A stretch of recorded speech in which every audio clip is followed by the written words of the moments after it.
오늘 우리가 함께 볼 하나님의 말씀 레위기 4장 13절에서 21절까지 있는 말씀입니다. 레위기 4장 13절에서 21절 같이 읽습니다. 시작. 만일 이스라엘 온 회중이 여호와의 계명 중 하나라도 부지 중에 범하여 허물이 있으나 스스로 깨닫지 못하다가 그 범한 죄를 깨달았으면 회중은 수송아지를 속죄제로 드릴지니 그것은 회막 앞으로 끌어다가 회중의 장로들이 여호와 앞에서 그 수송아지 머리에 안수하고 그것을 여호와 앞에서 잡을 것이요 기름 부음을 받은 제사장은 그 수송아지의 피를 가지고 회막에 들어가서 그 제사장이 손가락으로 그 피를 찍어 여호와 앞 휘장 앞에 7번 뿌릴 것이며 또 그 피로 회막 안 여호와 앞에 있는 제단 뿔들에 바르고 그 피 전부는 회막문 앞 번제단 밑에 쏟을 것이며 그것의 기름은 다 떼어 제단 위에서 불사르되 그 송아지를 속죄제의 수송아지에게 한 것 같이 할지며 제사장이 그것으로 회중을 위하여 속죄한 즉 그들이 사함을 받으리라. 그는 그 수송아지를 진영 밖으로 가져다가 첫 번 수송아지를 사름같이 불사를지니 이는 회중의 속죄제니라. 아멘. 자, 오늘 본문에는 회중의 속죄제입니다. 보니까 속죄라는 것은 우리의 죄를 해결하는 제사입니다. 그런데 오늘은 특별하게 온 회중이라고 했습니다. 이스라엘의 온 회중이 그들이 여호와의 계명을 어겼는데 이 어기는 것들이 어떻게 어겼느냐? 부지중, 알지 못하는 중에 죄를 범했다라는 것입니다. 그리고 난 다음에 깨닫지를 못하고 살다가 이게 우리가 하나님의 계명을 어겼구나라는 생각이 들 때에 하나님께 제사를 드리라는 것입니다. 자, 그래서 어떻게 합니까? 그 범한 죄를 깨달으면 회중은 수송아지, 그죠? 송아지를 가지고 와서 하나님 앞에 잡아서 드리는데 잡을 때에 그 수송아지를 끌어와서 회중 성막 앞에, 회막 앞에 끌어다가 이 당시에 무슨 일을 하냐면 회중의 장로들, 지금 여기서 말하는 장로는 우리 교회에 있는 장로님들을 말하는 게 아니라 어른들입니다. 그 어른들, 대표성을 갖는 어른들이 그 수송아지 머리에 안수합니다. 뭘 하는 겁니까? 죄를 전가하는 거지요. 그리고 난 다음에 그것을 잡는다라는 것입니다. 잡아서 기름 부음 받은 제사장이 그 수송아지의 피를 회막 앞에 뿌리고 7번 뿌리고 제단 뿔에 바르고 그 다음에 그것을 제단의 모든 번제단 밑에다가 쏟아 붓는 것은 이전의 속죄제하고 동일합니다. 그리고 기름은 다 떼어 제단 위에 불사르고 송아지를 속죄제의 수송아지에게 한 것 같이 그 바깥에 재 뿌리는 곳에 가서 불 살아서 모든 걸 태워서 속죄제를 드리는데 이것은 회중의 속죄제라고 이야기를 하고 있습니다.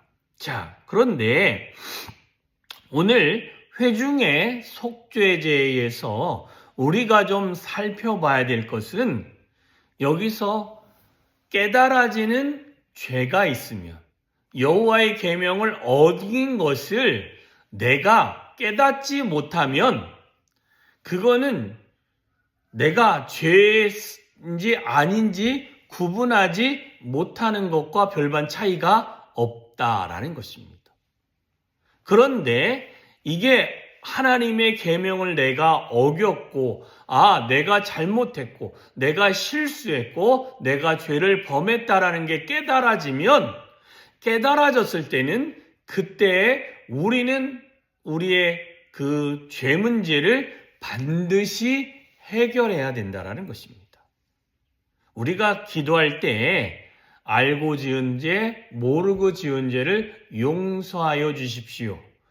그런데 여기서 우리 안에 실수한 게 알지 못하고 지은 죄도 용서해달라고 하는데 그건 아니라는 것입니다. 오늘 본문에 보면 회중들이 깨닫지 못할 때는 그거는 죄가 되지 않는다고 해서 그게 나쁜 것이 정당화될 수는 없지만 하나님 앞에서 죄 문제가 해결되기 위해서는 내가 죄인지를 인식하기 시작할 때, 자각하기 시작할 때부터 이게 죄구나 라는 것이 느껴지고 그리고 그것을 해결해야 하나님 앞에서 우리가 죄 문제가 해결되어져서 하나님 안에서 정결하게 되어진다라고 우리 가운데 알려주고 계십니다.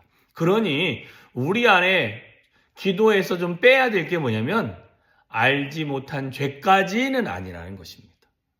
알지 못하여 지은 죄에서 내가 깨닫지 못해서 그게 알지 못한 상태에서 내가 지은 죄였구나 라는 것이 내가 생각으로 깨달아지고 전체가 공감하지 못하면 그거는 아직 죄로 인식하지 못할 만큼 내 마음이 하나님 앞에서 바르지 못하고 하나님의 율법이 내 안에서 계명이 내 안에서 온전하게 작동하고 있지 않다라고 말씀해 주고 있는 것입니다. 다만 내 안에 그것들이 깨달아졌다면 그때부터가 중요한 것입니다. 하나님 앞에 하나님 내가 죄인입니다.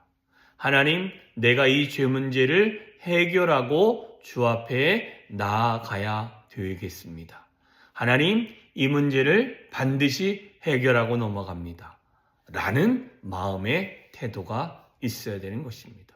그렇다고 온 회중이 지은 죄를 어떤 한 사람이 죄를 전가받고 그럼 내가 하겠습니다 하는 것이 아니라 그 회중의 어른들이 그 죄 문제 우리의 모든 사람이 이 문제에 대해서 생각지도 않은 상태에서 죄를 범하였습니다. 우리가 잘못했습니다. 용서하여 주십시오. 라고 하는 대표성들이 나와서 그 일들을 했다라는 것입니다.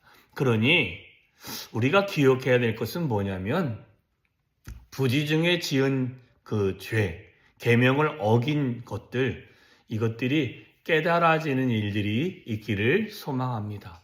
이게 깨달아지지 아니하면 죄인지 모르고 계속 습관적으로 행동하고 습관적으로 신앙생활하고 습관적으로 하나님 앞에 나아갈 수 있음을 우리는 놓쳐서는 안 되는 것입니다. 정말 알지 못한 상태에서 지은 게 아니라 정말 부지 중에 진짜 깨닫지 못한 상황에서 그냥 훅 지나가는 일들이 많이 있다는 것입니다. 그럴 때 우리는 한번 멈춰서서 내가 하나님의 말씀 중에 하나님의 계명 중에 혹이라도 내가 아무 생각 없이 행동하면서 지은 죄가 있지는 않은가를 한 번 더 돌아봐야 될 줄 믿습니다. 그걸 돌아보고 내 안을 차근차근 면밀히 살펴보면서 내가 무엇을 실수했고 무엇을 잘못했고 그래서 그것들이 내 안에 깨달아지고 그게 인정이 되면 그걸 가지고 하나님 앞에 나와서 하나님 그 문제가 내 안에 죄였습니다. 하나님 용서하여 주시옵소서. 내가 그 문제가 용서함 받기를 소망합니다. 그리고 하나님 앞에 회개하면서 기도하면서 나아가서 하나님께 죄 용서함을 구할 때 우리의 심령에 정결함이 있게 되어질 것이며 뿐만 아니라 다시는 그 율법을 어기고 계명을 어기는 실수를 거듭하지 않게 되어질 줄 믿습니다. 우리는 늘 기억하십시다. 깨달아지는 은혜가 있기를 소망합니다.